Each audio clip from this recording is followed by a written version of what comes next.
เอาสบายดี FC ทุกคนเนาะวันนี้ว่าเสียงก็จะมาเลาะงานบุญส่วนเผ่ามงที่สัมเกตเนาะอยู่ที่นครหลวงเวียงจันทน์ทุกคนมาเบิ่งบรรยากาศนำกันว่าคือคืนสำหรับแต่มื้อนี้เป็นมื้อทำอิฐว่าจะมีคนมาไล่บ่เนาะไปมาติดตามชมนำกันทุกคนบุญส่วนเผ่ามงมีแต่ผู้สาวงามๆเด้อติดตามไปนำกันทุกคนเนาะไปตอนนี้เราก็มาฮอดเดินเนาะเดินชนเผ่ามงที่กินเจียงเนาะเปเจ้าป้ามีแต่ผู้งามๆไปผู้สาวอยู่ในฮูปเพิ่นกำลังจะเปิดเด้อถ้าผู้ใดมีโอกาสมาเลยเนาะมาเที่ยวมาชมเบิ่งบรรยากาศใดเด้อแม่ค้าเขาเจ้ากำลังมาก้างเต็นท์ขายเครื่องขายของเด้โอ้เต็มเลยเด้นี่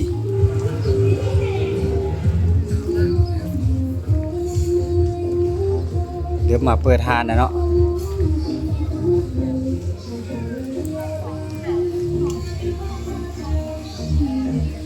เขาก็จะย่างเลาะมาเบิ่งทางนี้เนาะจะเลาะชมเบิ่งบรรยากาศอยู่ที่เดินเข้าเจ้านี่แหละเนาะ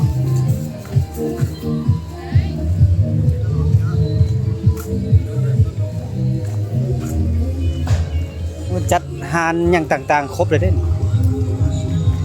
โอ้น่าจะคึกคืนเลยทุกคนปีนี้นะเลื่อนงัวส่วนงัวอยู่ทางนี้ทางซ้ายมือนี่เด้อทางนี้เนาะไปเราไปจะเลาะเบิ่งเขาหางกะเกียมกำลังเอาเครื่องมาตากค่ายเด้ว้าบรรยากาศบ่าวเสียงเบิ่งนี่คือจะคึกคืนกว่าซุมปี้เด้อนี่โอ้มีข้าวเหนียวมาเบิ่งผู้สาวนี่ก็โอ้3 โมงค่ายอาหารการกินเริ่มงานแล้วทุกคนไปโอ้อากาศก็ร้อนเด้ออยู่ที่นครหลวงเวียงจันทน์ทุกคนโอ้ยคักเลยทุกคนเนาะได้บรรยากาศ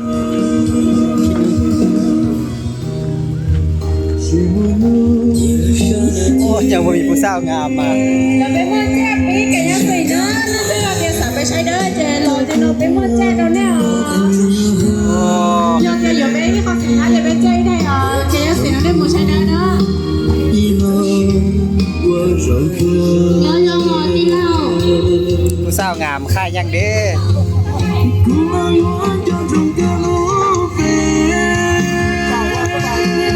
คือพี่ไปพับทรงกัญญาศิลป์มีกัญญาศิลป์พร้อมมันบอกที่27นี่เด้ออยู่นี่เด้อสวยๆหนองแน่ที่เบิ่งได้ว่ากัญญาศิลป์เนาะเพิ่นมาเปิดงานอยู่แถวนี้ป่ะอยู่ในนี้ป่ะอ๋อกับเขาทรงกัญญาศิลป์ได้มือบ่าวเสียงจังมาซื้อนำเด้อซื้อตอนนี้เลยจ้ะยันลืมยันซื้อตอนนี้ยันลืมไปเลาะเบิ่งรอกันทุกคนยังบ่มีสาวมงคนงามมาเด้อฮู้คักเลยทุกคนเดินสถานที่นี่เขาจะเอ็ดงามเลยได้นี่อ๋อทางนี้คือเขาซักปุ๊บเป๋าเนาะนี่ในการม่านได้ป่ะผู้สาวได้ซัดดีบ่ยังบ่มีคนว่ะมาได้จักมือแล้วนี่3 มื้อนี้แล้วอ๋อมื้อละเริ่มมีคนมานะประมาณมื้อละ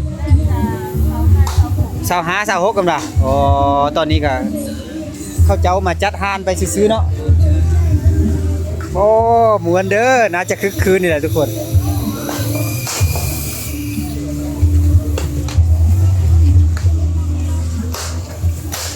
ทางนี้เป็นโซนนี่เป็นโซนซักปุ่มเป้าโอ้คักเลยดิซัดดีบ่ผู้สาวโอ้ผู้สาวงามเด้จังน้อยสิมาลองเพิ่งเลยนี่จังน้อยสิมาลองซัดเบิ่งลองเบิ่งเนาะ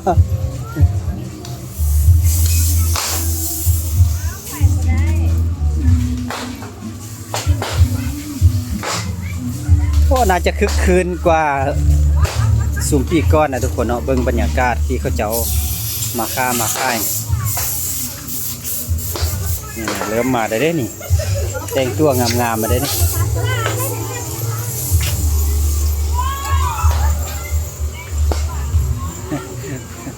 เป็นผู้สาวน้อยหญิงปื้น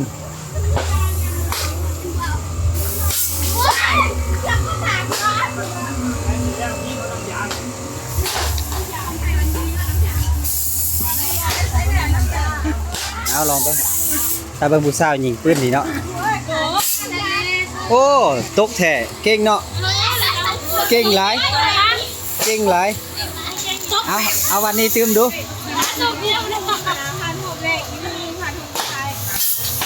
โอ้เกือบตก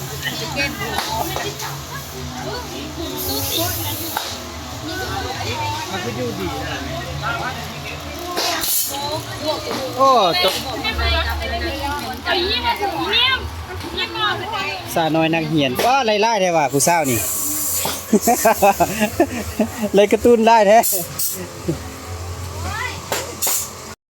จุดนี้แหละเนาะจุดที่คนมาไล่ที่สุดเข้ามาเล่นมาก่อนนะเนาะมันย้อนมาก่อนนะผู้สาวน้อยก็มาได้เด้เริ่มมาได้เด้สบายดี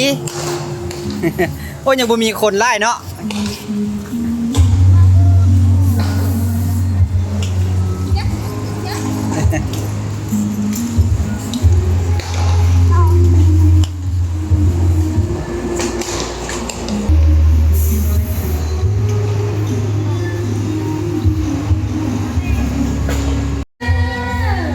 บรรยากาศคึกคักเลยนะทุกคนเนาะส่วนนี้มีโซนค่ายเครื่องนุ้งเสื้อฟ้าเนาะ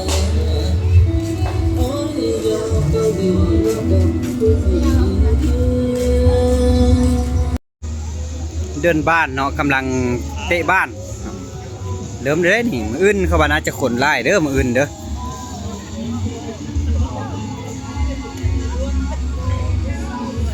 โอ้งานนี่คึกคืนเลยเด้อ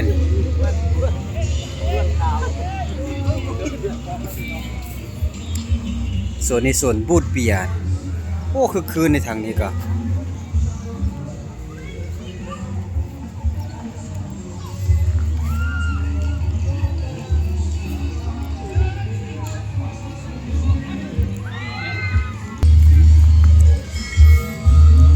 น่าจะเป็นจุดที่นางสมการแข่งขันเตะบ้านวันหรือว่าจุดไทยหูประมาณนี้